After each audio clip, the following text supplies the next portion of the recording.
Live? Hey y'all, are we live? I think we're live. I think that did it. Oh gosh, let's see. Oh god, just like that. We're live. I said you're not live. Eric's gone. Crab rave. Oh god, they're crab raving in the chat. Oh, I'm still not live. Doodle? Doodle! What did you do to me? We were live and then you unmade me. Oh. When the world needed him most, he vanished. Okay, guys. I'm gonna give y'all a minute just because I need to recover from that. That was... I can't hear you still. Of all the people, I feel like Junie should be the most in the know about these occasional stops in the stream. Your muted voice is super hot, though. Oh, thanks, Doodle. Well then, Doodle, I hope you get an opportunity to, give me the good redeem later. Okay, so I don't know how much everybody caught, so I'm just going to push ahead a little bit as I say welcome to our Saturday stream, hopefully with less scuff from this point moving forward. The good old days, and my stream would die literally every stream. Yeah, I guess we're just swapping things around now, Junie. So today, we've got a bunch to get through. After the poll from the end of last week's stream, we're going to be going ahead and doing a big lore deep dive. Is it called the Saturday stream because it's on Saturday? Yes, Doodle, it is. Does Eric just have really shit internet or something? No, I just seem to have an issue right when I start up my stream. I don't know what that is. I think my internet tends to be pretty fine once I get going, though. I guess we'll have to see what happens midway. Today, we're going through the lore, though, of two major countries. And those that will be covered also in story time a little bit. We're going to be talking about the United Public of Polemont and the region of the Elven Kingdoms, known as Aothen and Authorial. And then after that, we'll be going into story time and covering the next leg of the adventure's journey through our current campaign. Yep, lore time, lore. So, let's just, before we get into it, check in. How's everyone doing? Sour Cake, Awesome Guy, Spring, Doodle, Junie. How are you all doing? Excited for a bit of a lore drop? Or more excited for the coming story time? I'm sorry if I'm being a little slow on my intro. I'm just personally recovering from the big stream drop at the beginning. Hey, Sagmus, how's it going? We are just about to get started. I made a big pot of spaghetti. Hell yeah.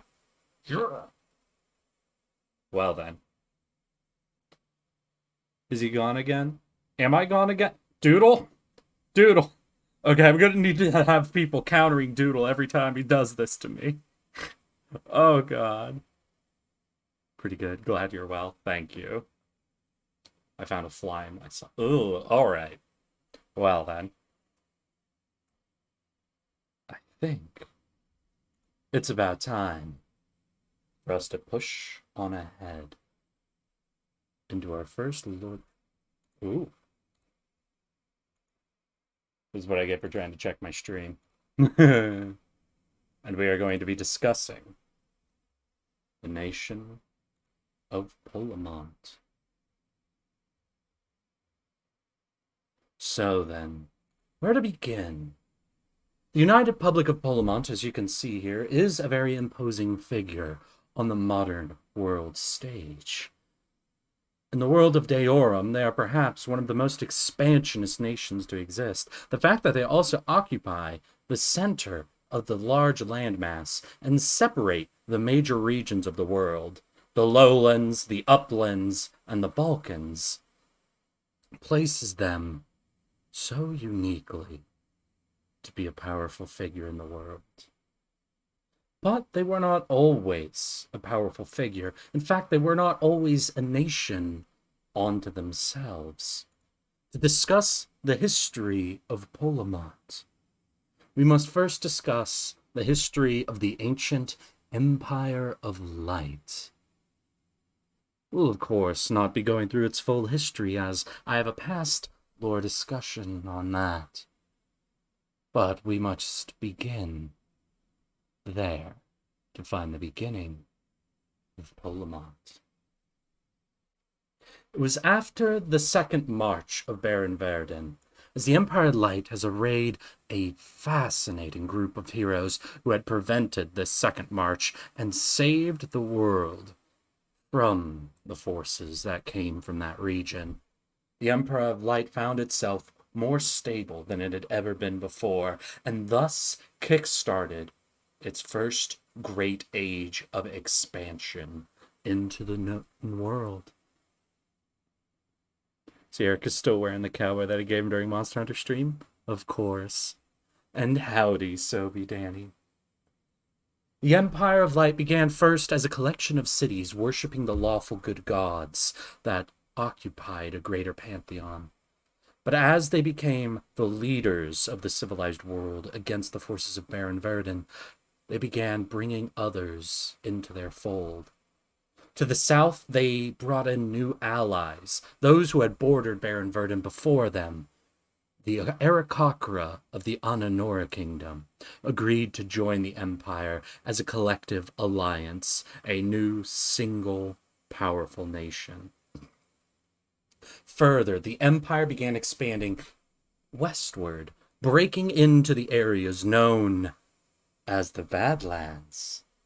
Oh, let's see.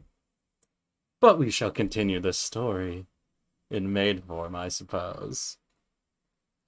As they carved into the Badlands, they also carved northward, conquering the southern reaches of the uplands, pushing all the way into their territories, claiming many city-states, many smaller duchies and counties, and bringing them into the fold of the empire.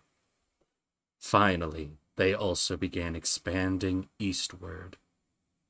But this is where they would run into the greatest trouble.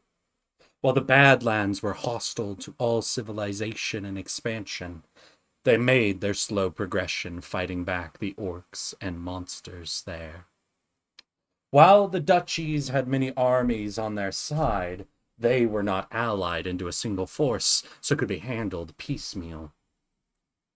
As they pushed eastward, though, they would eventually hit the border that was the Osgrostian Empire.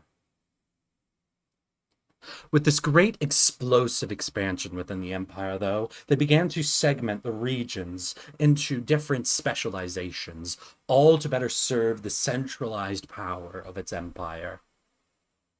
In the far west, a region known as Papani became their manufacturing and mining center, populated by many of the evil enslaved races. They were put into the mines, the manufactories, everything metal or stone that the empire needed could be pulled from those mountain ranges and pulled by the gnomes and the kobolds to eventually be worked into fanciful materials.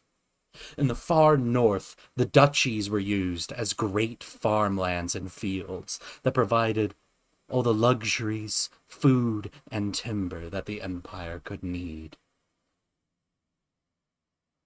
However, just north of the mountain range, before you reached the uplands, there was a region called Polemont, which was the military heart of the empire. Here they sported massive colosseums in the many cities that lied along the border of the mountain ranges. Here began the history of Polemont as gladiatorial, prideful people. Their entire culture in this region was founded on their military dedication, power, and the growth of the colosseums and arenas that spotted the landscape. I tabbed out for 1 second. Now Eric is in a maid outfit. What? Well, someone picked the redeem, and so here we are. Believing that they were the martial center, Polemont committed the greatest number of levies, squadrons, and generals to the front lines of what became the Osgrostian and Polemonti border war. As the conflict went on, it would be found that the Polemonti soldiers had a very strange personality about them. They were so fully rooted in their martial ability and clear-cut stances on things that many of their soldiers were found to be singing war songs based around the idea of having the upper command just shut up for a minute and letting them fight. Polemonti men, women, all their fighting forces simply wished to fight, to claim their honor, whether it be in the arena or along the great border wars. They wished for a structured command and formatted their city's politician as such. Though at this time they were but a region within a greater empire. And it would be until the great event in this world known as the Sundering. A single cataclysmic event that would rip a hole through the world and end the conflict between Polemont, between the Empire of Light and the Osgrostian Empire. After that great event shattered the two great armies, both nations fell back and tried to stabilize themselves. The Empire of Light, however, would be unable to stop the bleeding. As the Empire fell into ruin, it would eventually splinter into many different regions. The first to go were the southern Ananora. They had always been a unique kingdom before now, and even before the Sundering, they had suffered many internal conflicts. And now, as the nobility of their region was in question, and the Empire could no longer place any controls on them, they broke their alliance and focused entirely inward. The slave sections of Papani broke out into open rebellion, and the Badlands were lost as the orc swarms came, with no unified army to push them back. The duchies of the upland also began to secede. They saw a chance to return to their former culture, to break free of the empire that had used their lands so greedily, and they took it. That left one nation to sever from the Empire of Light. The Polemonti mountain range would eventually secede itself. Stories tell of the first emperor of Polemont, a man who owned his own gladiatorial arena, going around to the many cities that made up the mountain range, and asking to speak with each and every man, woman, and child of the major lands. He went to every slave, every gladiator, every noble, and asked them each one simple question. What was their greatest wish? After this man completed his rounds through the entire region, he announced himself emperor. He stated to the Empire of Light that Polemont would be pulling away from them, as they had failed to maintain the honor of the empire. He stated that he had spoken to every citizen, and that they all wished to be free of the shackles of a failing state. They wished to no longer be cast into dishonor. They wished to reclaim the bounty that was once theirs. And so, Polemont became its own state, a small region at the time occupying a mountain range. Over the past 500 years, though, they have grown in power, reorganizing their empire behind a single emperor who would then divvy his land amongst the men he would call his council or the concilite. They would create a new, fully militarized empire that they would call their united public.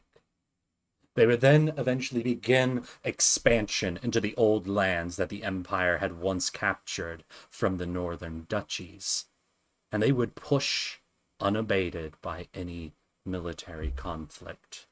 They would use diplomacy to absorb city-states. They would invade duchies that refused to yield, and they would continually push northward, expanding themselves even further than the Empire of Light once did. Of course, with every new city-state they incorporated, with every new county they absorbed or invaded, they moved closer and closer to the new hegemon of the uplands, the Grand Duchy of Aothen, which has begun to sport itself a kingdom. In the modern era, the last few city-states and counties that separate these two massive powers have become absorbed into one side or the other. And now a slow, rising territorial war is believed to be on the horizon. The public of Polemont has arrayed its great legions along its borders, waiting for the moment that they think they are strong enough to take on Aothen, or for where Aothen may overstep. But that is not the only direction that Polemont looks, for they always keep at least one legion stationed along their southern borders, waiting for the right time to reconquer what is left of the City of Lights, so that they may fully claim the title, the crown, the position of the new great empire of old. Now Polemont sits as the greatest power in the southern regions of the center of the world, ready for war with Aothen, the cities of light, and whoever else around them they think they can take. They are ready and waiting.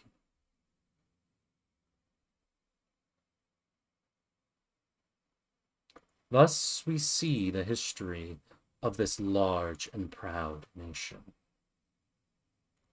Having once come from a great empire that shattered, Polemont seeks to recreate the empire in a new image.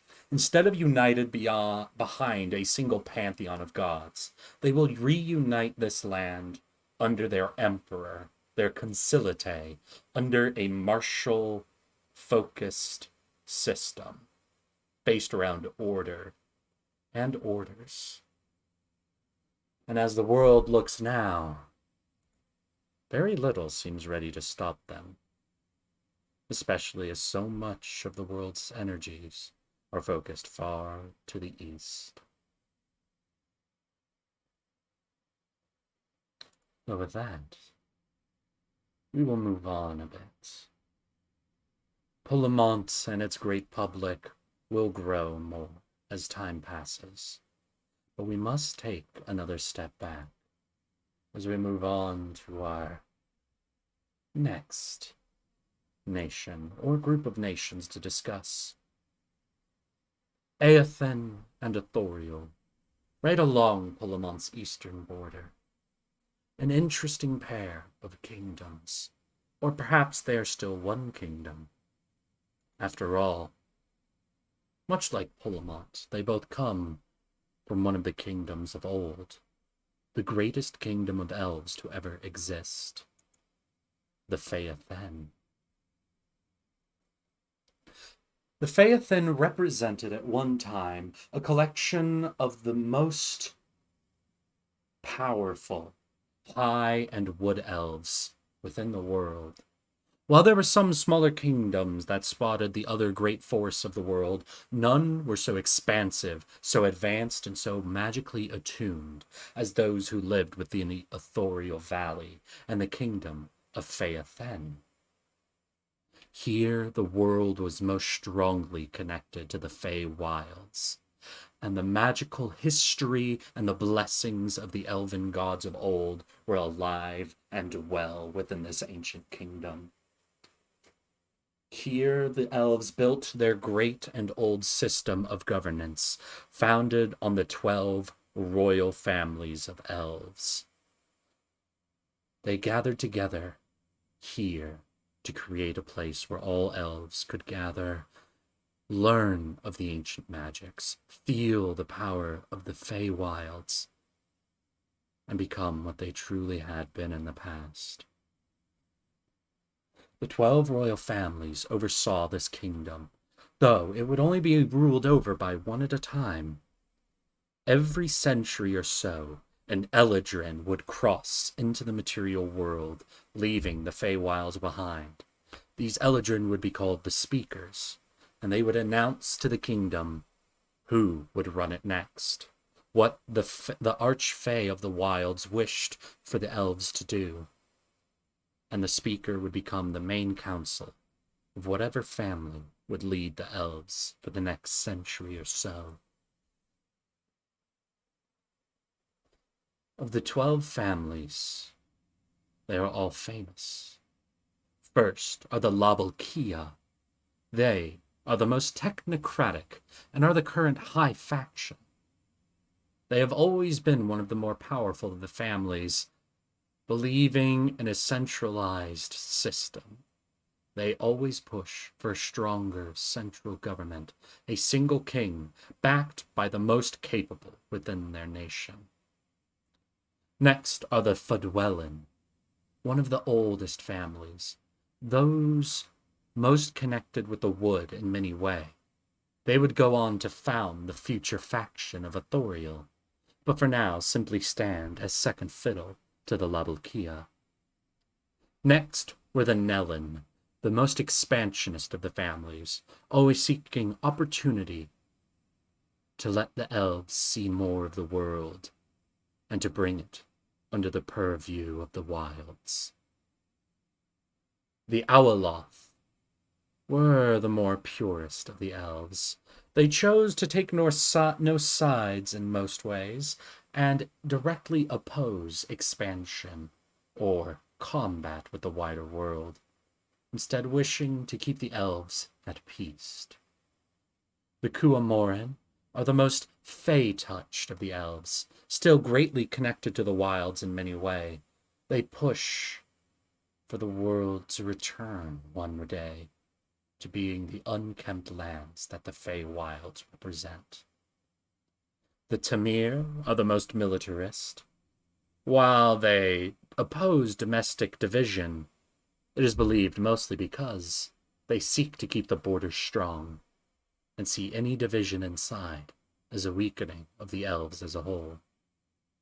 The Zelenost are the traders and the pioneers of the world, seeking to learn all that they can and to bring that knowledge home. The Hankia are the diplomats and wish to shape the world from their homelands. Allowing themselves to remain here, they oppose all war and partisans, but always reach out to influence their border nations to eventually exact their own ends. The Rilkia are the strongest of the wood elven families and are the most bounded to material nature. They see the Fae as their origins, but the material forests as their future. The Feanil represent the authorial faction in many ways. They are the wood elf half of it. They believe that the current state is unsustainable and that a return to the old traditions are needed. The final great family is the Runen. They are mystics and druids of the forest. They are the ones who push for a ritual known as the Overgrowth. Wrapped in mystery, they claim it is the only path to peace within the world. While these families all seem divided in many ways, they were all united behind the Eladrin and the influence of the Fae. Thus, it would be to no one's surprise that when the sundering occurred and broke the two nations neighboring them, the elves saw in themselves an opportunity to expand. As the two empires around them collapsed, the elves would conquer southward, taking up the abandoned lands and expanding to a size unseen before in their history. However, the Sundering was not the great calamity to occur here. In the far south, Aothen would found a single city called Zol. Here they would create a new center of magic and learning. Some of the greatest magical artifacts of the world were created in this new city of Zol, as it focused around experimentation and creation of great magical items. One day, a tragedy called the Fall of Zol would occur, where the city and the entire surrounding region would be turned to ash and glass. To this day, there is no consensus on what happened to the city of Zol. What horrifying experiment or intentional subterfuge could lead to a region miles wide, to populations thousands strong, to be snapped out in an instant? Statues of glass still stand in many areas here, and a mystery of the land coated in ash. This was the first great chink in the armor of the Elven kingdoms. From this point on, every century would see a connection to the Fae wane, would see the unquestioned hegemony of the monarchy of the elves fade away. As time passed, eventually the different families would break into argument, division, and a new faction would arise from the Aothen, called the Authorial. The Authorial would push for a greater connection to their old gods and to re-establish the ways of the Fey Wilds. They believed that the elves' expansion had brought on a vengeance of the Archfey, and that the fall of Zol was just a sign that the elves were never meant to leave the valley. The Authorial began many processes that they saw as necessary to establish the old traditions. The chief among them was the recombination of the High Elves and the Wood Elves into one race that would be called Authorial. This factional conflict grew only greater over time. Eventually, the Aothen would agree to a severance of their two major states. Thus, the Authorial Kingdom and the Aothen Kingdom would be established. While the Authorial stands as a unique, separate figure, it is closer to call it a vassal of Aothen. Granted great autonomy, the families within the Authorial have become strongly isolationist and more connected to the old ways of the elves, allowing no travelers, and re-establishing the old rituals of the wilds here. Aothen still stands as the face of the elven kingdoms in the world, a center for magical learning and for discovery of many of the old studies that exist.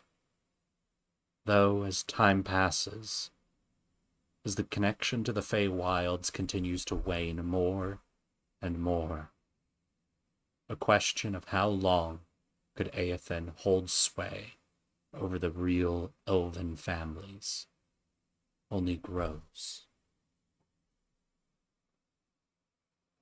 Now the kingdoms are separate but allied. But as things push further,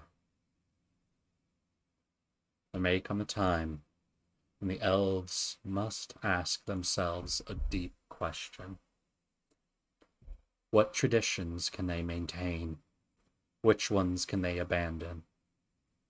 And were they never truly meant to leave the valley? And will the Feyan gods return one day? to guide them.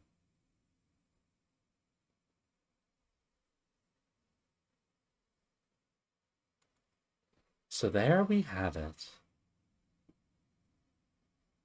Two great empires of the past, fractured apart, nearly at the same time. The Third Age was a dark one towards its end, which is why the Fourth Age of mortals is called the Age of Reformation. All the old ways have broken apart, splintered, and as you can see, they are all reforming themselves into a new status quo. Time will only tell whether things have moved in a positive direction or a negative one. And who knows what the influence of a few people in the world at this time could do for its future. What they could decide.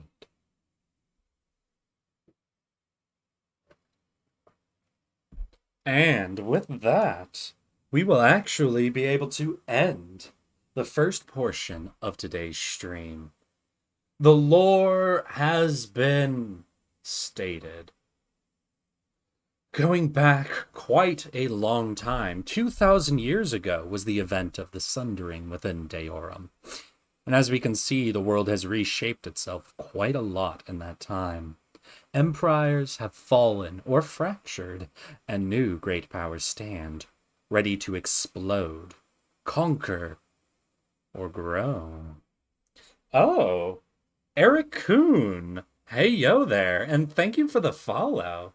Is this your first time catching a stream, or are you someone I know who has simply chosen a very interesting name?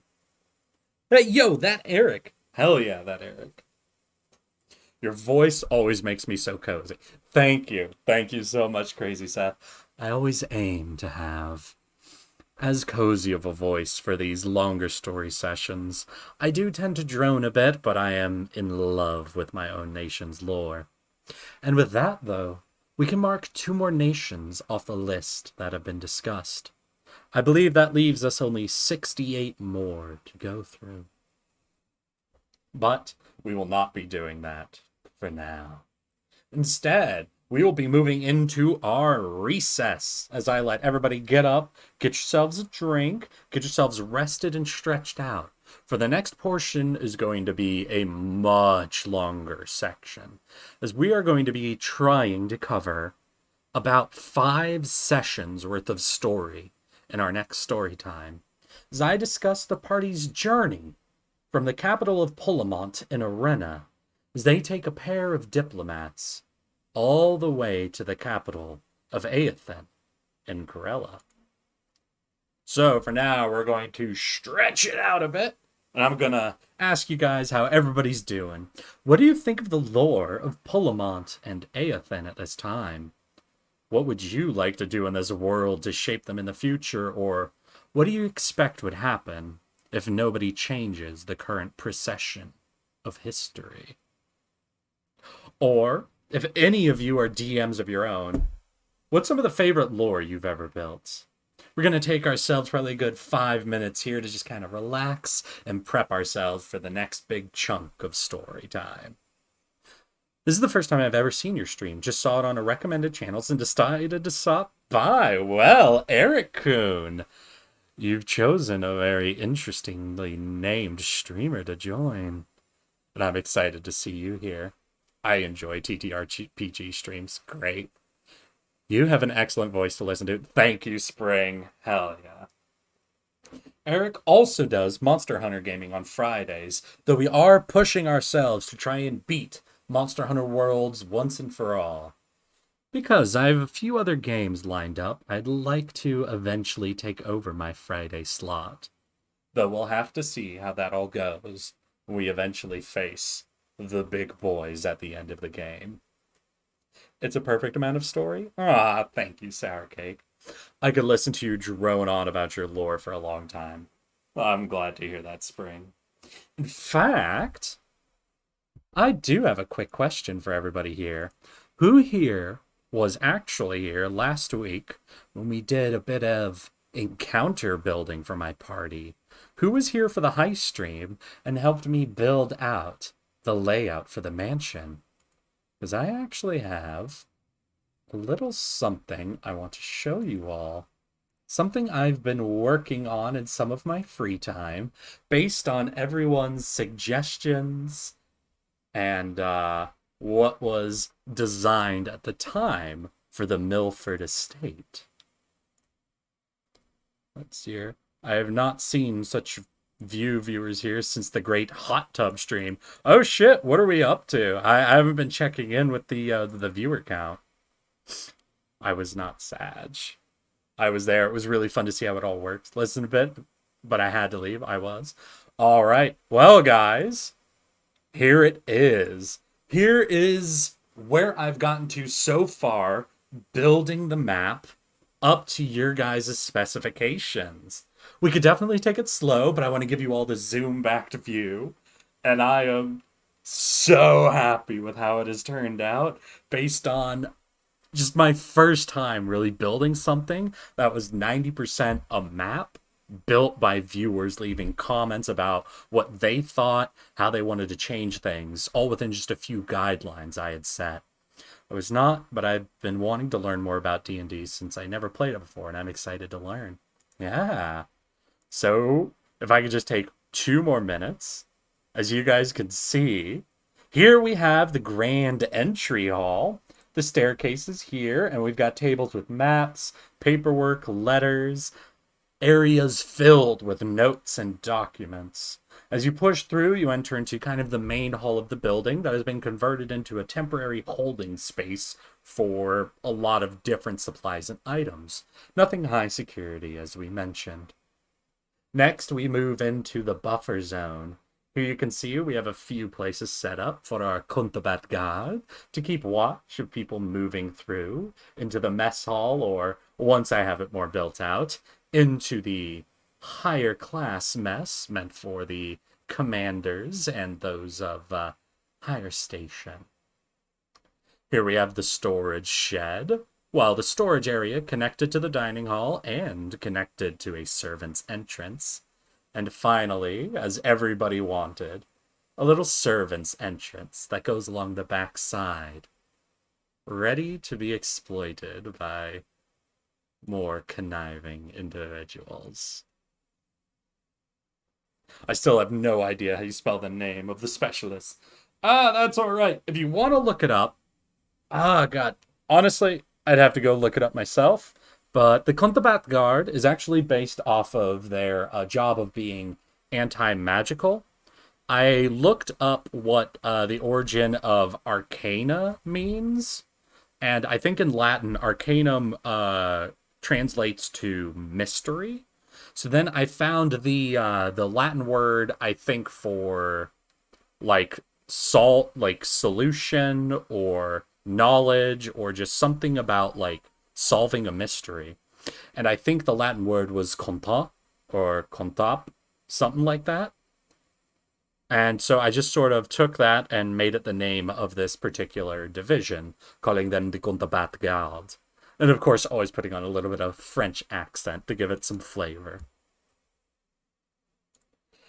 But. Big butt. Rad name. Thank you. Honestly, if I could just say for a moment, I lack any real originality when it comes to how I name things. Things are almost always named after what they do, what their connection is. Hell, one of the dumbest names, I don't know if any of you noticed, is the capital of Polemont. As discussed, the history of Polemont is based on colosseums, fighting, gladiators, and the name of their capital is Arena. Arena. So that just sort of gives you an idea of the type of thought I tend to put into my naming structures. Off topic, but I love your outfit. You're looking tardy great. Oh, thank you, Crazy Seth. But, everybody, now we will be moving into the second half of today's stream. as we move into story time. But I'll finish up these last few comments. I usually make my names in different language. Simple words that could describe the place. The lore of the nations was pretty good. Felt familiar enough to be recognizable with some real solid twists. Thank you. Yeah, no, the nation's lore is Rome. I know. It's but, you know, you gotta start somewhere. Hey, it does help players to associate things well. I would do that too. Obvious names are obvious. Hell yeah. So then, here we go. For a quick recap, the party has left the city-state of Scarin and are taking a new job with Felix Augustus, the legionary general of the 5th Legion of Polemont. He sent them on a escort mission of all things. First, they must go to the capital Arena and pick up a pair of diplomats named Aquila Andrana and Laius Remus. There they must take them eastward into the nation of Aothen to the capital of Corella, where they will be joining the Corellan nobility in their court. They will be acting as diplomats and basically officials of Polemont within the kingdom of Aothen. The party has agreed. They are interested in seeing the world of the elves, and it seems like as good a job as any to give them excuse to go eastward. Now, they arrived in the capital of Arena without much issue, and have made their way to the villa of the Andrana family, where they met the very charming Aquila Andrana and the very bookish Laius Remus. They spent an evening shopping with Aquila, where they learned her ability to get exactly what she wants at the expense of others is unmatched by other nobles. They would eventually rejoin at the villa for an evening supper, where the party would be officially introduced to the 2 diplomats they would be taking eastward. As dinner began to draw to its close, however, a loud bang could be heard from the villa's courtyard as the metal gate was thrown open violently. Heavy footsteps fall out in the gardens as a large troop of men, well dressed, all carrying swords and cudgels, make their way into the villa. A voice calls out, "We are here for the debt of the Andrana family, coming in at over 100,000 gold pieces, and to collect the debt of one Aquila Andrana, who has amassed herself a debt of 2,000 gold pieces. Surrender yourself, and we shall take you directly to the debtor's office to resolve your issues." Inside Aquila's face is caked with fear and rage. Seeing her new friend so upset, Malachite stands from the table and draws her weapons. The party, in her mind, had been hired to take the diplomats to Corella, and no group of debt-collecting thugs was going to stand in her way. Rasmussen, seeing Malachite rise and draw her weapons, rises as well, loads a bolt into his crossbow, and gives a deep sigh. Well, he thinks, no reason to delay this any longer. Rasmussen crosses over to the door, opens up the main entrance into the villa, looks at the men arrayed outside, and takes quick note. They have brought with them a man, an Oop of Vakni, famous exiles from the warring Scarpy Islands to the far south. They tend to command a high price for their strong military abilities and martial prowess. If a debt collector has sent one of these men with the group, it's unlikely things will go well. As such, Rasmussen points his crossbow bolt at the group of debt collectors, and without word or warning, fires a bolt into the crowd, immediately closing the door behind him and locking it. "Well, seems we've got a fight on our hands," he says to the party, as an uproar is heard outside. Immediately, the party realizes they must take this opportunity as quickly as possible to prepare a proper defense of the villa. With the main door now locked, that leaves only the eastern and western entrances into the villa in the courtyard. As such, the party begins their breakneck pace to try and lock and bar the doors so that they can try to choke point the encroaching enemy. They are outnumbered and aren't sure exactly how well trained these men are. But if they can get them into a narrow corridor or only pouring through one entrance, they might be able to stand a chance here. First, Malachite approaches a window and casts an entangling spell in the courtyard. Suddenly, vines and rock uproot themselves from the garden and begin enwrapping the enemy debt collectors and brigands, forcing them to spend several rounds of combat outside, wasting time trying to break free before they can begin their true siege on the villa. This provides just enough time for the party. Most of them break towards the western entrance. They decide they'll gather around the door here and hold it closed as long as possible, but eventually allow the men in to encourage the enemy forces to filter in one at a time. Tortuga, the wood elf monk, then, makes use of his insane speed and rushes off towards the eastern entrance. He has to lock and bar this door before any of the enemy can make it here. And he is very fast. In the time it takes the party to make their way to the entrance they had planned to fight at, Tortuga has already dashed across the entire villa to the other entrance, locked it, and began returning. All this leaves, then, is inside the dining room. Aquila and Ramus are stood, panicked, angry, afraid, unsure what they should be doing. Milo, the halfling bard, then turns to Aquila and asks her how best they could prepare. Aquila says that she can get the remaining servants, herself and Ramus, into the kitchen and down into the cellar. That'll be the most fortified position in the entire house, and perhaps the best place for them to hold up. Milo agrees and says he'll help them make it to the kitchen before he rejoins his friends, though an idea occurs to him. He makes his way to a nearby window, with a glance at the sky, casts Skywrite, causing the clouds immediately above the house to rewrite themselves into a message of help.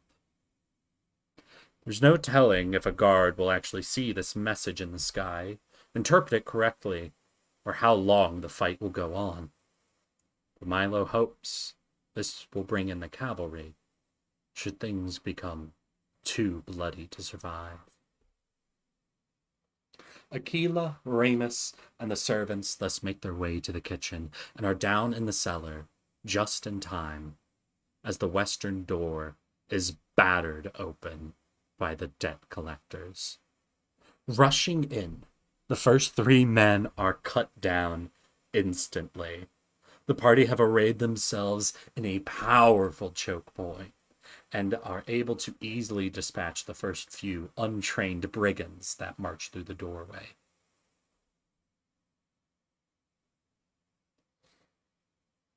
However, as the Upvakni exile makes his way in, he smiles and tosses one of his fellow collectors in front of him, forcing the party to use their last round of attacks to clear out this man before the Upvakni can step into place. He lets out a fury of angry blows, carving out a few pair of strikes into 2 of the defensive men holding the doorway. Rasmussen and Tortuga feel themselves cut by his axe.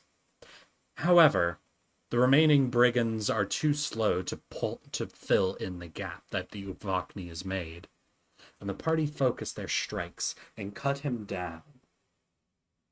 In the time, though, they're dealing with this Viking exile, the party starts to feel somewhat secure. The brigands are having to filter in at most 3 at a time through the now destroyed entryway, and with their combined efforts, none of the enemy is able to survive more than 6 seconds before being cut down. While they might be hit once or twice themselves, they have a cleric in their backline, keeping everyone stabilized. But then they feel their stomachs drop as a splintering, cracking noise is heard from the opposite side of the villa's courtyard. The eastern door has been broken through, and footsteps fill the hallways as the men begin filtering around, seeking to flank the party's position. Tortuga, the quickest of the party then, says he'll handle this, and breaks from the front line, moving to intercept the men in the halls. He is fortunate to have gotten ahead of them, as he finds himself immediately in front of the kitchen doorway as the 3 men approach. He, however, is very unlucky, as one of the 3 is the captain of the brigands here, and seems very ready for a fight. With his fencing sword and dagger in hand, the trio descend on Tortuga. Feeling the shift in the battle, the rest of the party then makes their move to push out of the entryway, shocking the brigands as they push into the courtyard and turn the fight from an organized line combat at a choke point into an open brawl. Here, the few crossbowmen that the brigands have brought begin to have a bit of a field day, taking a few shots one at a time as the party breaks from their cover. However, the brigands soon learn that this is not actually an advantageous position to them. The combination of Rasmussen, Milo, Malachite, and Pharaoh shreds apart the brigands' front line and allows them to begin breaking into the last few archers. However, inside the villa, Tortuga is in dire straits. He has successfully knocked unconscious the 2 men supporting the captain. However, this leader of brigands is far too dangerous for Tortuga to handle alone. He is a shredded, bloody mess at this state. But he will not retreat. Tortuga backs himself against the kitchen door. He won't let this man in where the servants Aquila and Ramus are. As he braces himself to be run through by the fencing blade, the door behind him opens just for a moment, as a kitchen knife flies through. It misses the captain, but it causes him to take a step back, as it is immediately followed by a frying pan being thrown from inside. As Tortuga glances behind him, he sees Aquila using the door as a bit of a shield, throwing kitchen appliances at the man to try and drive him backwards. Frying pan, best weapon. Agreed. The calls from Aquila from inside then draw the party's attention. Pharaoh and Malachite tell Rasmussen, "No way." Hearing the call, Milo shouts out that he'll go back in and try to help Tortuga, that he needs Rasmussen to come with him. They can't leave anybody alone. Rasmussen agrees and quickly follows Milo as they return into the villa. They know Pharaoh and Malachite will be able to handle this. However, as soon as they're alone, Pharaoh turns to Malachite and gives her a whistling signal. It seems their discussion in the bathhouse has led to this moment. Malachite smiles, nods, as suddenly she grows to becoming a 10-foot tall, monstrous statue-like figure. She lashes out with her massive arms, crushing the last few archers beneath her massive fists. The last surviving men begin to make a break for it, trying to run away. 2 of them are lucky enough to make it out of Malachite's grasp. The third is not so lucky. He is knocked unconscious by her fists. And thus only begins this man's poor luck. As Malachite grabs the man by his legs, she hoists him up and presents him to Pharaoh. Pharaoh, the cleric, who's kept her God's secret to this point, stares at the unconscious man, closes her eyes, and offers a prayer to her God. She kneels down in the dirt and carves into the ground the visage of a human's skull and surrounds it with a circular trough. She then stands up and looks at the man, draws her dagger, and opens his throat, allowing the blood to pour down into the sand and fill the trough, ringing the skull in a halo of blood. Inside, Rasmussen and Milo arrive just as Tortuga is about to be fully fallen by this captain. They tell the man that all of his men are dead, dying, or have fled, and that the fight is over. Turning to them, the captain drops his weapons and surrenders. Bitterly, he spits to the side and allows Rasmussen to lead him out into the villa's garden, while Milo stays to tend to Tortuga, hoping to coax him back from the very brink of death. Aquila steps from the kitchen, glances at Tortuga, and offers him her thanks for putting himself between her and these dangerous men. She gives him a flirtatious smile. As she departs into the garden herself, following Rasmussen and this man who had led brigands into her estate. As soon as they're outside, Rasmussen has this man kneel for a bit, as he begins the process he has always done after combat, and starts doing a bit of friendly looting of the dead.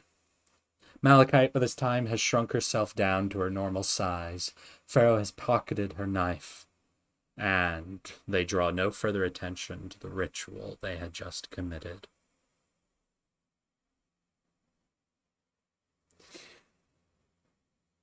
Aquila then approaches the man and asks him why he would dare approach the Adrana villa like this. Asks him if he enjoyed what happened to the men that came to attack the Adrana family, and what he thinks of the guards that she has in her employ.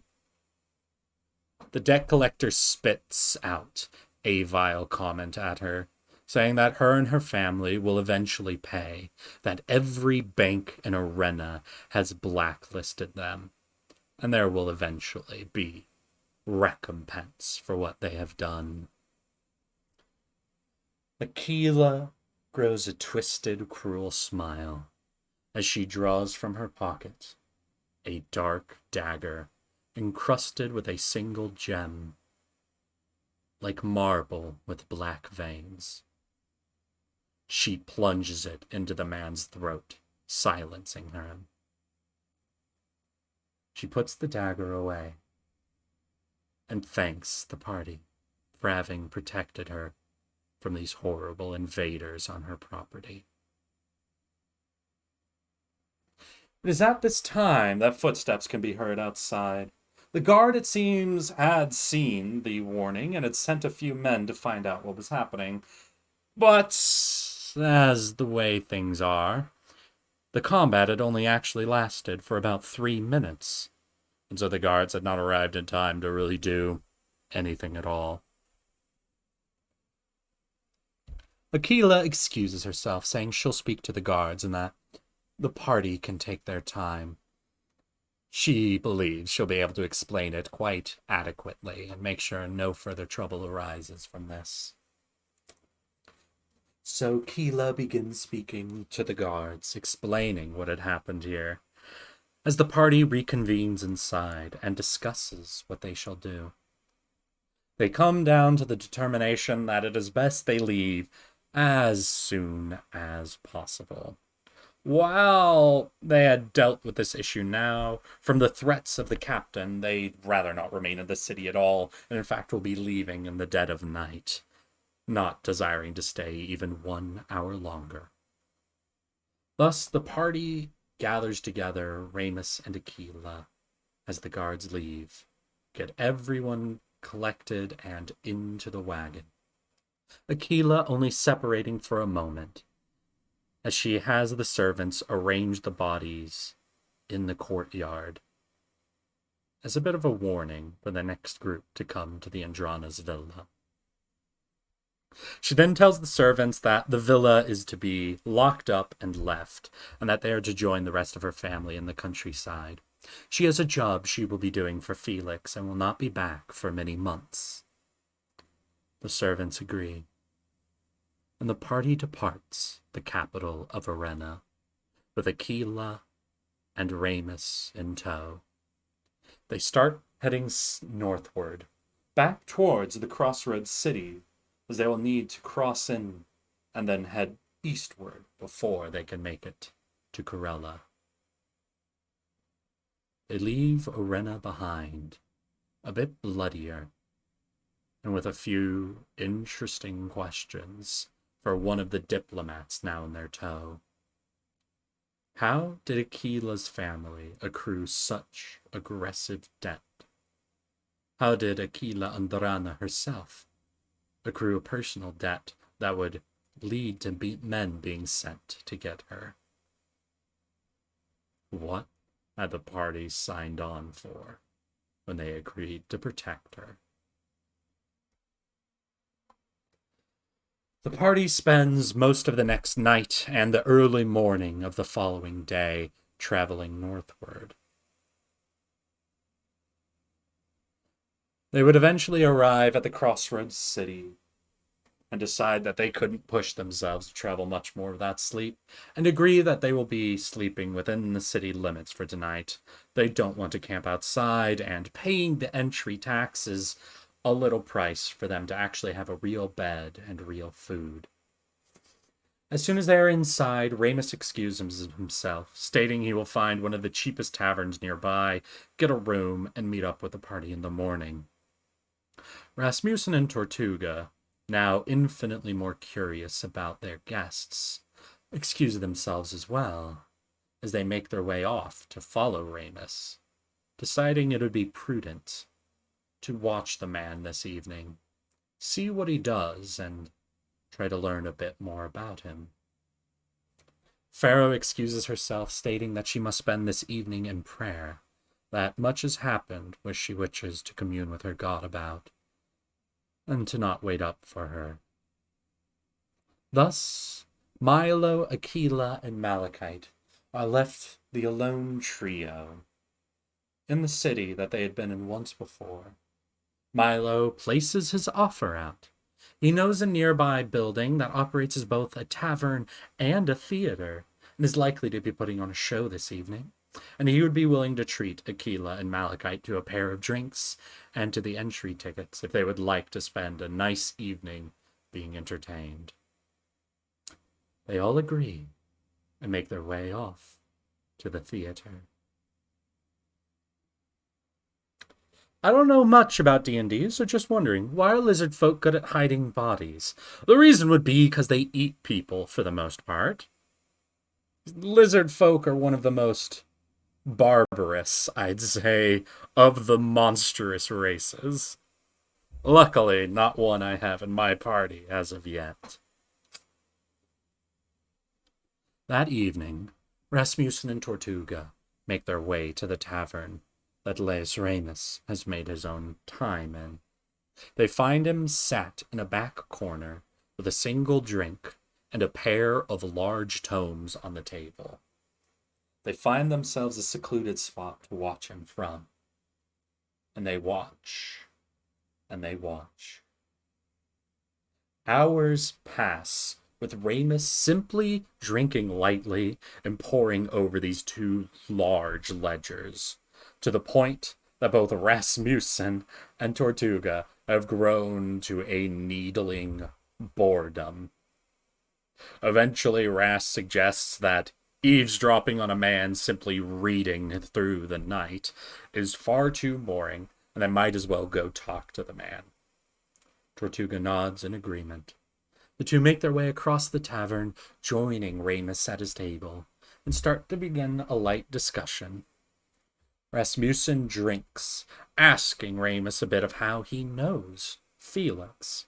Ramus explaining that he's worked with Felix before and is a bit indebted to the Augustus family. Tortuga then asks the man, what are these two books that he is constantly reading? Ramus takes a moment and then begins excitedly explaining the content of these two tomes. They are ledgers covering a lot of history and reports from Aothen, and he is excited to be fully caught up on most of the contents of the books. Ramus starts to begin a long-winded explanation of all 12 of the royal families of the elves. And as soon as he is finished going through each of the family's personal and long-form histories, he begins discussing the second tome, which is a historical and documentarian breakdown of every Eladrin sighting within the Ithoriel Valley. It turns out the elves see the sightings of an Eladrin and the words they speak as omens as much as they are of a guiding voice to their culture. After the first hour of breaking down every single sighting of an Eladrin elf within the valley, Tortuga and Ras have felt the boredom of eavesdropping on this man grow to one of being in a lecture with a man who does not know how to keep an audience interested. And as the two feel themselves going numb, across town, the trio at the theater feels anything but. Milo, Malachite, and Aquila are enjoying a nice, expensive collection of drinks alongside some expensive food as minstrels play in the theater. It is announced that later this evening a play will be put on. And while Milo and Aquila seem pleased to stay as late as it takes to watch the play, Malachite has found herself growing a bit bored. While she's excited to be part of this finery, she's never been part of it before and feels herself growing overwhelmed. Thus she excuses herself just as the play begins, leaving Aquila and Milo alone. The play is one that every citizen of Polemont knows, the story of the first emperor, a tale of him going to every gladiator within the entire region of Polemont and asking them each what their wish is. The play focuses around simply character interactions, the main actor playing the emperor, sitting down with one other character at a time, learning that this is a noble of this station, this is a gladiator who has fought in this many wars. More a collection of micro scenes, each is made up of the emperor asking them all one question: what is your wish? And each character telling the emperor what they wish most: to reclaim the honor of the empire, to go back to a day where they were not saddled to a crumbling nation, to end the invasion of orcs or bandits into their nation, to feel like they were at home and proud once more.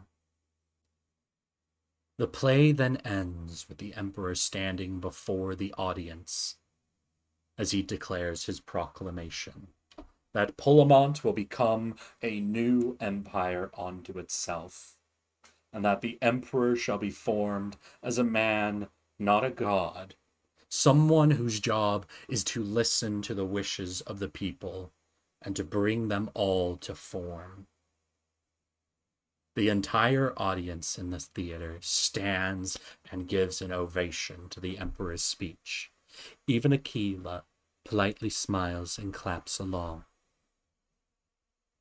Only Milo is left sitting in thought. He watches the crowd around him, cheering on the story of their history in this glorious fashion. How the emperor will lead, and how they will have their wishes granted. The crowd begins to disperse as Milo and Aquila make their own way out of the theater and begin crossing through the city streets towards the inn at which they will be staying. As they walk, Milo begins to spark up a conversation with Aquila.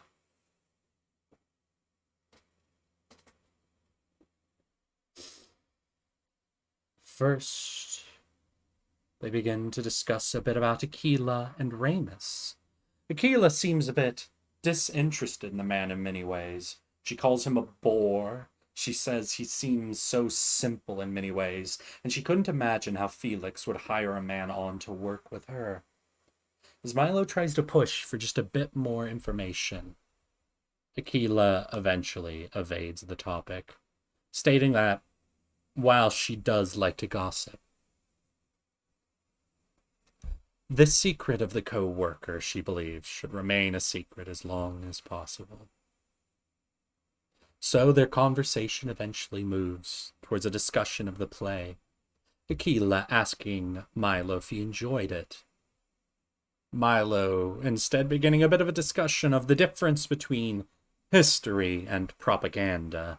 Aquila matching him back, stating how everyone knows that there's a degree of fiction to it, but that she believes there's really no issue with a pleasant fiction put forth, something that people all enjoy and want to see. Milo instead says he prefers the truth of things to a degree, and he finds any fictitious face to be something just put there to hide something else underneath that someone doesn't want others to see. The conversation continues, growing more and more pointed, until Milo eventually says, "You have such a strange control over what you do and say, Aquila. It's like you know exactly what you want others to think of you. It's like you make it hard to really get a read on what you want. And you are one of the more interesting people, Milo. I have never had such a pleasant discussion after a play. And I believe you are a very nice person who shows what he believes through his questions." Milo blushes a bit at her comment and says, "Aquila, thank you. I didn't expect a compliment like that after what I had said about you." And Aquila counters back, "I did not mean that as a compliment, Milo. Now, I should go check on Malachite, see if she found her way home. You know, I think she is growing to like me quite a lot, Milo." With that, Milo is left alone in the streets, watching the figure of Aquila Andrano disappear. He eventually would make his way out to the tavern and join Rasmussen and Tortuga in their drinking and talking with Remus. Though Milo would find himself being the only one truly enjoying Remus's discussion of the history of the Authorial in Aothen. He would find himself pressing for more information late into the night, until eventually everyone excuses themselves to go to bed. In the early morning, the party leaves the crossroads city and crossed eastward across the mountain ranges. Soon they will hit the border, but they have a bit of traveling left to go. A pair of days passing through the mountains pass relatively uneventfully, until they know they are one night's sleep away from leaving the mountain ranges and arriving on the border that separates Polemont from the Authorial Valley. And this last night they are very fortuitous, as they arrive at a location that seems to be a common campsite for any merchants or travelers rolling through here. At the mouth of a small cave, they find a burnt-out campfire pit. They find an area where garbage and refuse have been gathered. And they find that the cave itself is not very deep, but provides great cover from the weather. The party sets up camp here, as Malachite comes back from an evening of hunting, with a pair of large goats on her arms. She sets them down and begins cleaning them, before she offers an interesting delicacy to the party, something she refers to as Rocky Mountain oysters, as she removes the testicles from the two goats and begins preparing an interesting delicacy. The party is all a bit... Oh, shoot! Thank you for the gifted subs, Elijah. I don't think I've seen you in chat recently, at least. How are you enjoying the story time? I sure hope you're having a nice time and that you can make your way to the end of the story. Because if someone's out here enjoying story time this much, I have to imagine you've got some good D&D stories yourself. Have a good stream, bud. I'm out. Oh, well, I'm sorry to hear that, Elijah. Thank you very much. And I hope you have a good day. And I hope you can catch either the VOD or the archive later on. Damn, Crazy Seth, you are unlucky. I actually just donate to random people. Well, I mean, damn, dude. Thanks a lot. I wish you well on your journey, then, to become the greatest donator in Twitch history. Farewell, Elijah. Go forth on your journey of nobility and bring us all closer to a greater world. Thank you very much, Elijah. If you would like a catch-up, we're telling Dungeons & Dragons stories, or at least stories from the campaign I'm currently DMing. It might be a bit weird now, but I'll keep my voice as pleasant as possible. The party all hesitates at Malachite's offer. None of them have heard of a delicacy made of goat testicles before, and are all rather disinterested. Though one member of the party stands up and approaches Malachite. Aquila saunters her way over and asks how exactly she should eat one of these. Malachite explains it a bit, though it mostly comes down to slurping up a testicle. Aquila gives Malachite a bit of a wink as she takes one of the testicles into her hands. She turns about, surveilling the party around her, and decides to make eye contact with Tortuga as she slowly slurps the testicle down, and thanks Malachite for the meal. Tortuga finds himself blushing a deep red as he pulls his hood up and excuses himself to try to not make eye contact with people for the next 20 minutes or so. The party finds themselves relaxed and jovial for that evening, and eventually breaks down into a good and a pleasant sleep, leaving Rasmussen on watch for that evening. Rasmussen finds himself alone in the night, glancing around this mountainous valley pass. He looks at the canyons all about him and finds himself feeling uncomfortable as he stares at a crack crack in a distant rocky wall. He watches for a moment as something has set his hair on end. Then there it is, a single steamy puff of air emerging from a crack in the wall. Then another, and another, in a slow, rhythmic pattern of some large creature slowly breathing in the cold night air. Quickly but quietly, Rasmussen moves about the camp, waking up all the members of the party and the two diplomats, stating that he thinks something is nearby, that they're being watched. As the party begins slowly gathering their weapons, a call echoes through the canyon pass. They all turn towards the crack in the wall as the stones explode outward and a large cave bear emerges from that direction, followed by a large collection of men and women, shifters, wearing simple armors, bearing spears and bladed weapons bound to their wrists. As the party braces, they hear another call from behind them, as up a distant rocky pass, another large bear, flanked by even more shifters, starts descending on their position. Trapped, coming from two directions, the party braces as the ambush begins. They are dreadfully outnumbered. Do we just listen, or are we allowed to ask questions, even the question is unrelated to the story?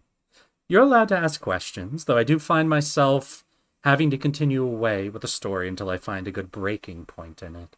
I do hope you don't mind that. Please ask questions, and if any point people in the chat can answer, that'll be fine. If not, every few minutes I do break from my story to make sure I'm not leaving everybody behind. The party is now surrounded, outnumbered, and dealing with two large bears and supporting shifters using arrows, spears, and claw-like weapons attached to their wrists. They find themselves being pushed back more and more. And it is only through clever observation that they realize that these shifters seem to be trying to force them into the cave to trap them for some horrid purpose. The party resets themselves, telling the diplomats to try to not retreat all the way into the cave, that there might be actually something in there even worse than what's out here.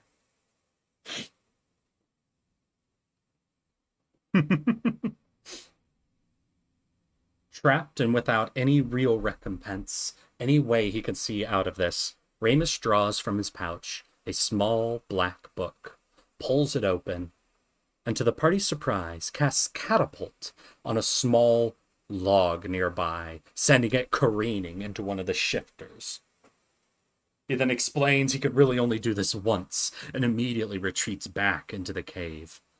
The party sets themselves and continues fighting, losing more and more ground as they're pushed back further and further, until they see some of the shifters going through their wagon, pulling out valuables, and rummaging through their items.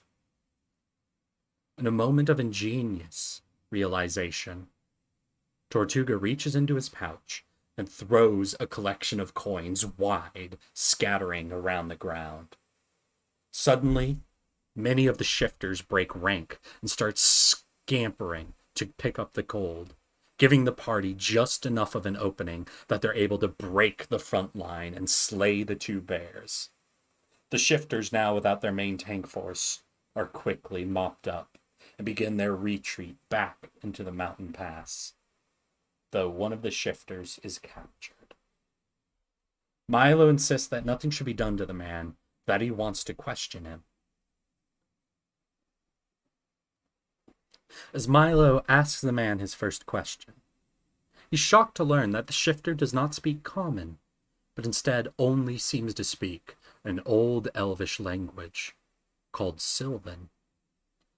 Luckily, as an experienced bard, Milo knows a few tricks up his sleeve and casts a simple spell allowing him to speak with the shifter, to ask him what they were doing. With a bit of charm, a bit of negotiation, and a bit of Milo's creative storytelling, the shifter eventually explains that him and his tribe are up in the mountains to prevent people from passing through them. They have been trying to stop anyone from moving into the Authorial Valley from Polemont, and have been doing their best, but have found themselves in desperate times. They have constantly picked their fight with merchants who have hired guards or slavers moving through with large amounts of men and women, and have found themselves depleted over time, which is part of the reason they are so desperate to be attacking and stealing from those who pass through. I'd like to add on to your stream, if you have an account, to play games from time to time.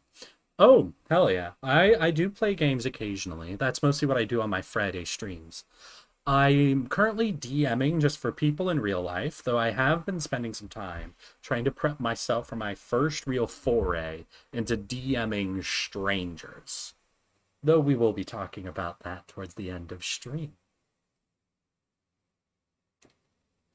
Eventually, the party, understanding a bit of what the shifters have done, agree to let the man go to return back to his tribe, under the promise that he will not attack them, and his tribe will not attack them on the rest of their journey through the mountain range.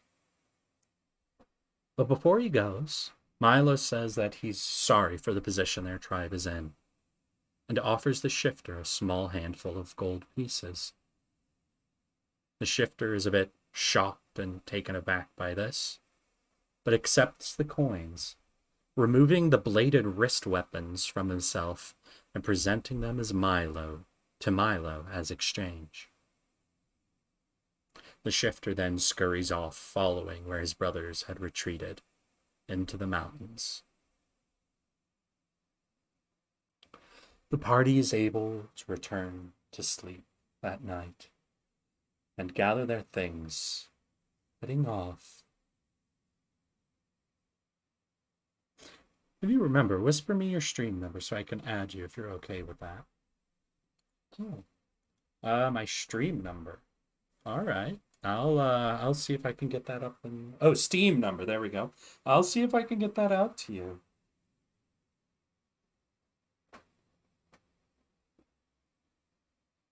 The party then makes their way through the remainder of the mountain passes. After that ambush, they are kind of excited to be out of here. And in the distance, they see the border between Polemont and the Authorial Valley. And their last stop in Polemont, a place called the Outpost Town. Not creatively named, but simply so. As they approach the final town they'll be hitting before Corella, they see that it is actually occupied by one of the cohorts of the 5th Legion. I'm just looking for friends, lol. I'm about to continue my donation spree. All right, Elijah. Well, I do hope to be able to send a message off to you and to see you in the future. And I hope you enjoyed your temporary stay here in our chat. Goodbye and continue on your spree.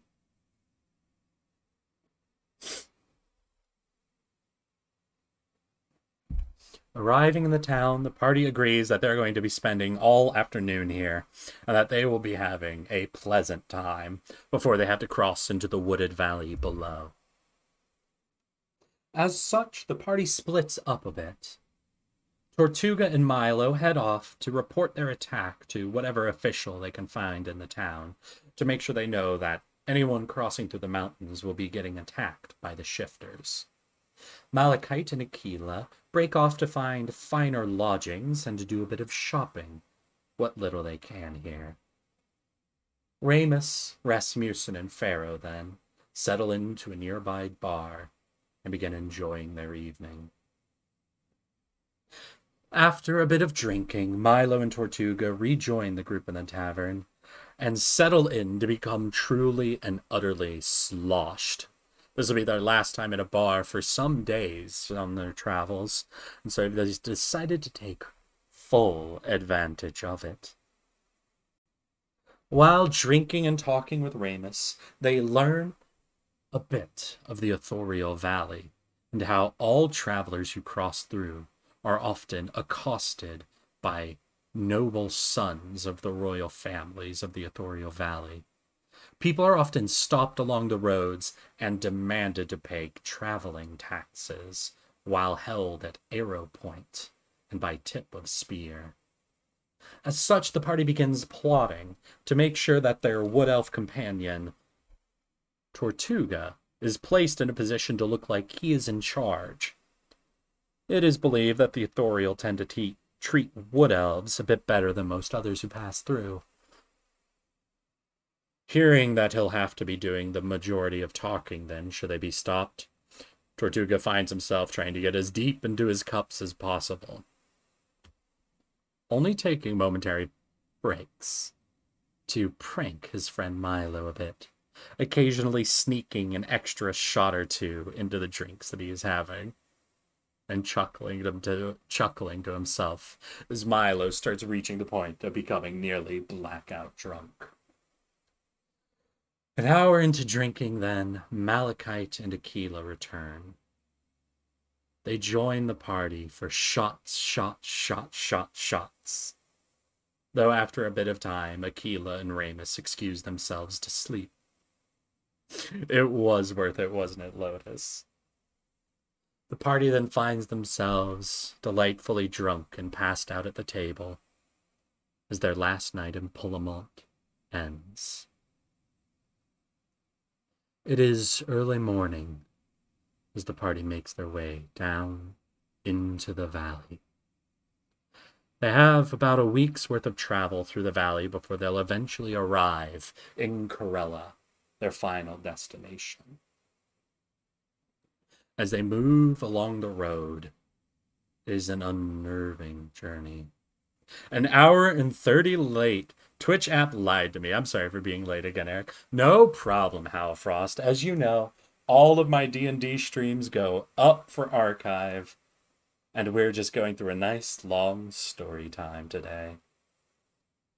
The party continues through the valley's road, as a feeling of unease grows in them.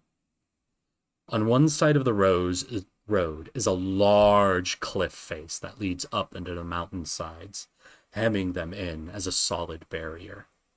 On the other side is the deep and ancient ethereal wood. Every moment it feels like the wood itself is watching them, judging them, hating them for being here. It gets to the point that by the end of the second day of travel, the party finds it hard to sleep, finds themselves racked with unnatural dreams from time to time. And in those unfortunate dreams, Malachite finds herself cast backwards in time. She sees a stained glass window. She sees a crib that she is in. She has no memories of the time when she was a child, of the family she had before she was sold into slavery. But in this dream she weeps as the face of an old woman looks down at her, judgingly, angrily. The next morning, Malachite is so incredibly on edge that it is almost like her unease had summoned the trouble that the party had hoped to avoid. Through the woods, the party begins seeing glances of movement, of large creatures, of men on foot. They dart between the trees. They're being followed. They're being watched. And then they watch as the men in the woods begin to make their way towards the road. A group of elves emerge, riding massive elk, one of them on the back of a very large fox. They emerge from the trees and stand in front of the party on the road. They draw forth their weapons and aim them at the party, as the man riding the largest of the elks treads forward. "How do you do? My name is Leif Fayanil, and I'm afraid you are trespassing on authorial territory. Have you all paid the tax for using our roadways? The party is stopped. They had heard the stories from Laius that those who refused to pay the authorial traveling tax would often be riddled with arrows. And while there's only 5 people here, these men are clearly skilled with bow and weapon, and are very willing to use them. Tortuga, knowing his role, eventually speaks up, saying that this is actually his party and he's just hoping to push through to Corella. Well, that is a very interesting thing to be doing here. How many people are in your party? I count 7 people. I'm afraid you all will have to, of course, be paying your taxes to cross through. And at 2 gold piece per person, that would be 14 gold, if you don't mind. His cruel smile seems to be egging Tortuga on to do something brash, and the whole party waits, holding their breath. Tortuga has been known to be a bit brash at times, and with this figure of nobility in front of him, it seems only a matter of time before he will punch the man right in his face. Tortuga hops down from the wagon and slowly crosses over to the man. He holds up in his hand the 14 gold pieces that are to be paid, as he says, "Of course, whatever you want." As he hands the coins to the man, there's a clear moment of anger across Leif Fayanil's face. He had clearly been more so itching for a fight than for the taxes to be paid. And so, as Tortuga starts to turn away, he decides to go for one more jab.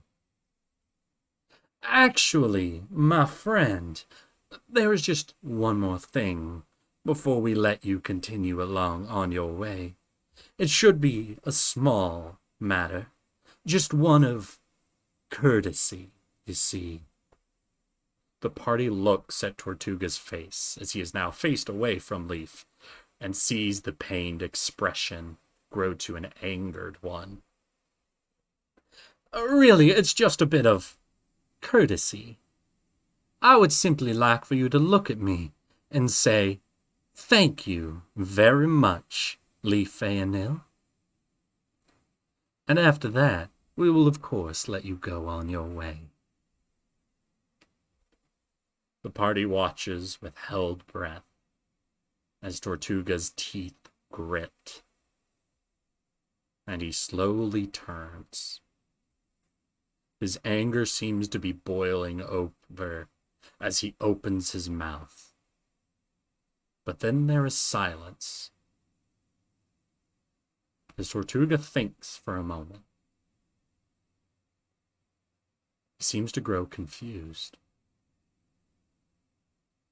As Tortuga looks up at him and says, "I'm sorry, I completely forgot your name. What was it again?" The look on Leif Fayanil's face is one of insulted rage. He grits his teeth as he says, "Leif Fayanil." "Oh, right then. Thank you, Leif Fayanil."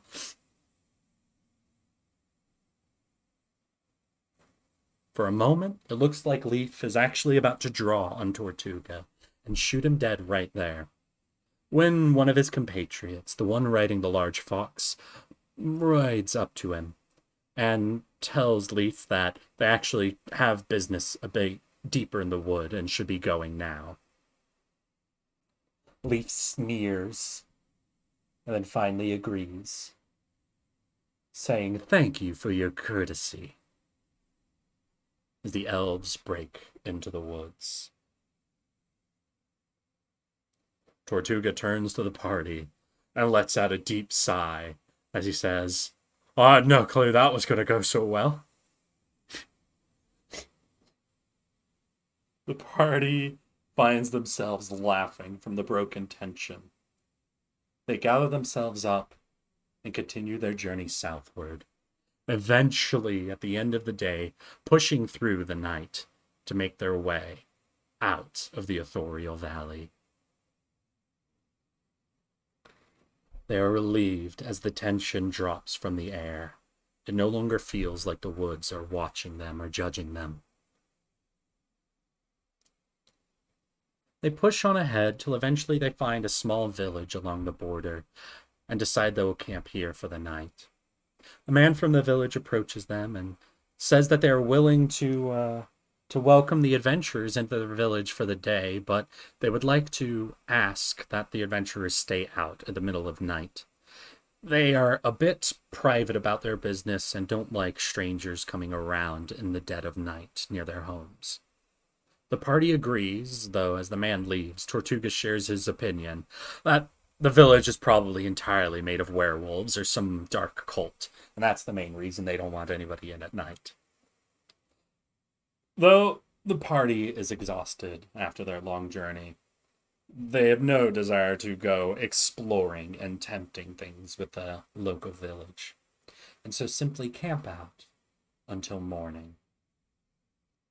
As morning comes, the party continues onward, until eventually in the distance they see the massive walls of Corella, the capital of the elves. Along the walls they see massive trees and vines growing along it, seemingly becoming part of the structure. The city is huge, topped with many large buildings that make up parts of the different city districts. They have made it here to the capital successfully, with their diplomats safe and the party unkilled. A sigh of relief goes through the party. Their first real job as a group is done. But after spending some time together, tensions have grown a bit, and things might not be so pleasant for long. As the party begins headed into the capital with their diplomats in tow, ready to turn in their first successful job, we will be ending today's story time, as we have now successfully moved through about 5 sessions worth of story. The party has successfully taken the diplomats from Arren to Corella. They have made through the big journey of Polemont. They survived the ambush in the mountains and successfully avoided a conflict with a leaf Fayanel. And as such, they push on to hopefully receive their pay, their thanks, and face whatever future job they may receive in the capital of Corella. But for now, I have definitely talked for too long about this story, and for too long about these single arc. And so next story time, we will be facing a much more sinister tale. One of a student lost in the woods, and the party sent to find her. Next time on D&D, it somehow gets weirder in ways you never expected. That's right, Milkblade, because next time on D&D, we actually get to meet the character, Perch Karama. And I'm very excited for that personally. However, there's something else I'm super excited about, and I'm going to see if I can find it and get it up on screen quickly enough. As you all could probably tell, the party developed a very strong dislike for the character, Leaf Fayanel, and ended up creating a long series of memes and jokes at Leaf Fayanel's expense. One of the interesting ones was a meme created using a system that lets people make scenes based on the Ace Attorney series, and that the player who plays Milo ended up going through and making a little video about the party's interaction with him. I'm going to take a couple of minutes and I'm going to go ahead and try to find that meme because I want to put it on screen to share for all of you guys because I think you would enjoy watching it quite as much as I did after that little interaction with Leaf Fayanil. Meme channel stream when? I'm not going through the whole meme channel, Milk. I'm sorry. Love memes and hate Leaf. Hell yeah. Sounds like fun. Cool. So before I do that, though, I'm going to set up a couple-minute poll for you guys. Because as always, the big question is, what do we want to do next for our next Dungeons and Dragons stream? We can, of course, return to building the heist. We have now taken a bit of a break between last stream. So if people are excited to go back to building the heist, I'm excited to do it again. The next thing we can do is another split stream between lore and story time. If you guys are excited to see Perch Karama's entry and the next tale that the party would get involved with, along with a few more nation lore. There was also one time a request to see some of my character backstories. These are not characters that exist in my current Dungeons and Dragons campaign, but just characters I've made over time and I've written up backstories and tales about, and so are really interested in kind of sharing with you guys. And then the last section I'm going to put up is your stories. An opportunity to have all of you guys send me your own Dungeons and Dragons tales, to have me simply read them off. Now, these can be tales you've been involved with yourselves, or just maybe some short, fun ones that you would like to hear me give my take on. Either way, the poll is now up, and I'm going to go on a bit of a search for that meme to see if I can find it. Oh god, the Ace Attorney skit maker is so good. Leif Erikson is the superior Leif. God, we have such a massive backlog of memes. Hell yeah. So you guys get yourselves into the poll. Also post up any questions, comments, or anything you're curious about with the campaign at all. I love answering questions, whether it's about the lore, about the characters, or about anything at all. Or you can right now just tell me some of your favorite stories. I know there's some people out there talking about lizard folk tales, and I can't imagine how crazy lizard folk stories can be.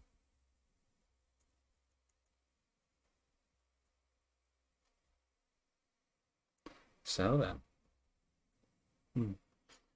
When you like D&D, you never get to play it. It feels bad. I like D&D, and I get to play it because I'm willing to sacrifice myself on the altar of forever DM.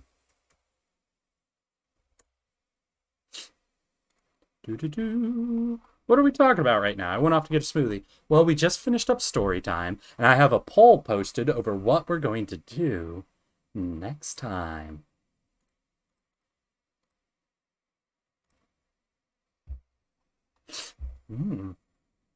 We have people asking any questions they have about my campaign. If we danger when you try to end the stream, would you be forced to extend the stream? That might depend on what day you do it and what I have going on. I am sorry to say I do occasionally have other things that I have to be going through. On some days that involve work or other things going on. But honestly, if I'm ever streaming on a day when I feel like I do have the time, that might be something I reward a danger stream is with a long extension.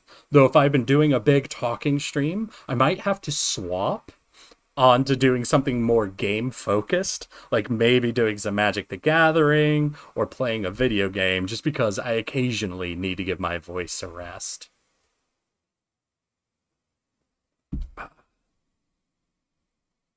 Popped in just in time to vault low. Well, there you go, Iowa snoo snoo. Worst comes to worst, I do encourage anybody to check out the VODs or the archive that I have set up for this. My D&D streams are currently the only ones I archive, so if you're ever wanting to catch up on story time, on lore, learn about my homebrew, you're more than free to go and check it out. I don't have many stories because I just remember I've played it once in my life, like 6 years ago, when I failed to roll over 3 like 20 times in a row, which is when I discovered that game dice are the bane of my existence. Oh, I know how you feel. I have had a lot of issues with dice in the past. Cursed dice. Yeah. And it looks like we are going to be going ahead and continuing our heist building. For people who have just showed up now, then, especially Halfrost, we're going to take just a second so that I can show off how I've gotten so far on building the Milford Estate. The Milford Estate is part of a heist that I am having my chat help me build for my party coming up here pretty quickly. This is basically so far one stream I've done so far, and looks like what we're going to be doing next time. Halfrost, thank you for gifting a sub to Iowa Snoo Snoo. Hell yeah.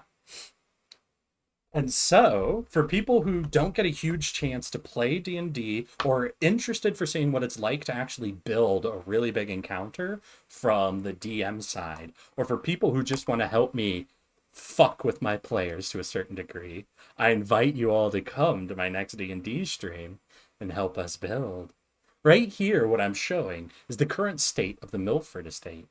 This is a layout for a mansion that I had basically built entirely by chat suggestions, opinions, and corrections. And here you can see the state it is currently in. There's still a little bit of work to do on it, but I hope to have it totally done by the time next stream rolls around so that I could show off to all the people who are helping me build, and they could be excited to move on to the second floor. All right, looks like we got a big story coming in. I've got one. I play Pathfinder, not D&D, fair warning. I played an Orc Blood Ranger, which is sort of a combination of sorcerer and barbarian. His thing was that he never realized he actually had magic because his whole clan was martial.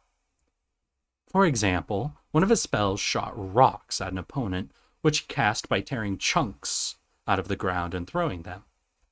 He basically only existed for a one-shot, so I don't have many stories about him. Add a magic item that you'll 100% regret giving the party later on. They already have some magic items that I'm certain I will grow to regret. However, I've kind of fallen in love with a system of weapons kind of unlocking more abilities as time goes on. That way they can start in a more balanced state.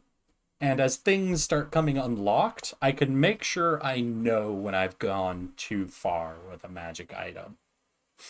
A caster that doesn't know their magic is the epic concept. Honestly, I love those types of concepts. And if one's come up with something that's not quite the same, but a cleric who is convinced they were a fire mage, or rather one who was determined to become a fire mage and not a cleric. Ah, yes. So, we actually still have a few minutes. I seem to have ended a little bit ahead of time. Magma Druid, hell yeah.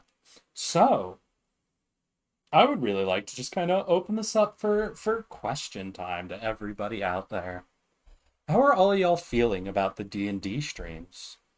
Are you enjoying story time, lore drops? Do you have fun building encounters? Or for people showing up for the first time, are you interested in checking out the archive now that you've seen a bit of what we do here?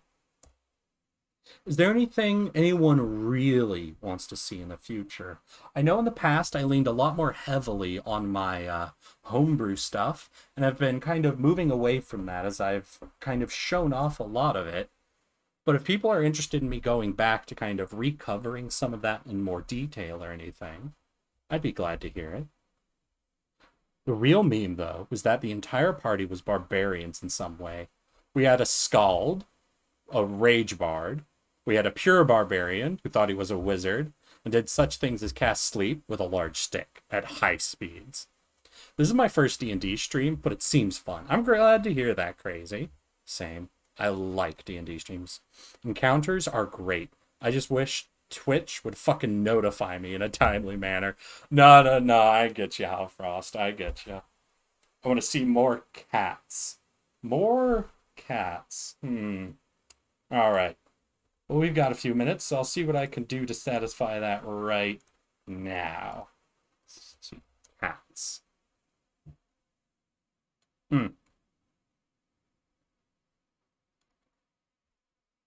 One second.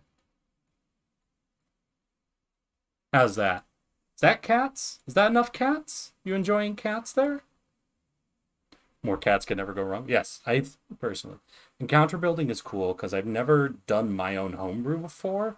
And this is a cool way to kind of ease into it. Hell yeah, Spring. And honestly, if you ever want any of my homebrew rules, any of my races or classes to just kind of check out, feel more than welcome to ever DM me to ask about them.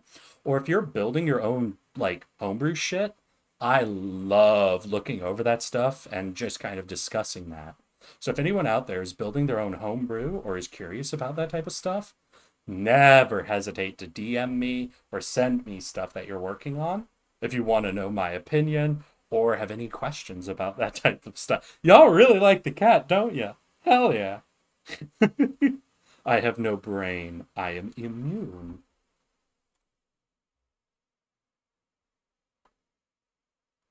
Oh, shoot. All right.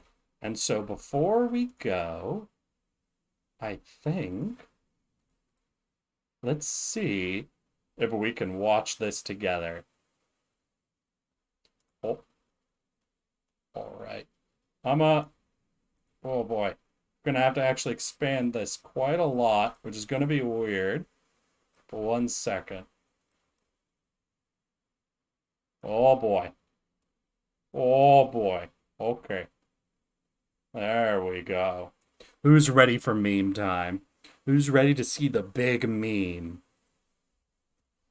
This is gonna be some. I love expansion. Hell yeah. So this right here is a meme that one of my players made at the expense of their hated arch nemesis, Leaf Fayanel.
All right.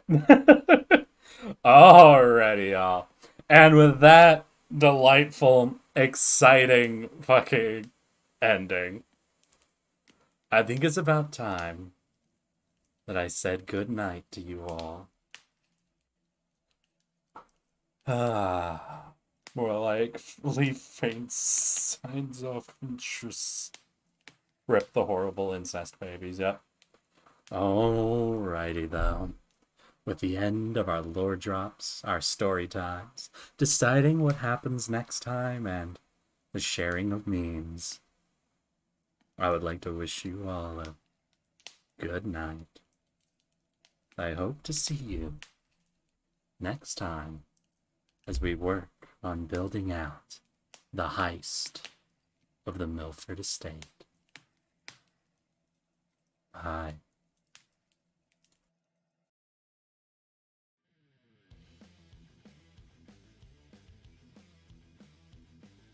Oh, but I nearly forgot. Hey, chat. Ara.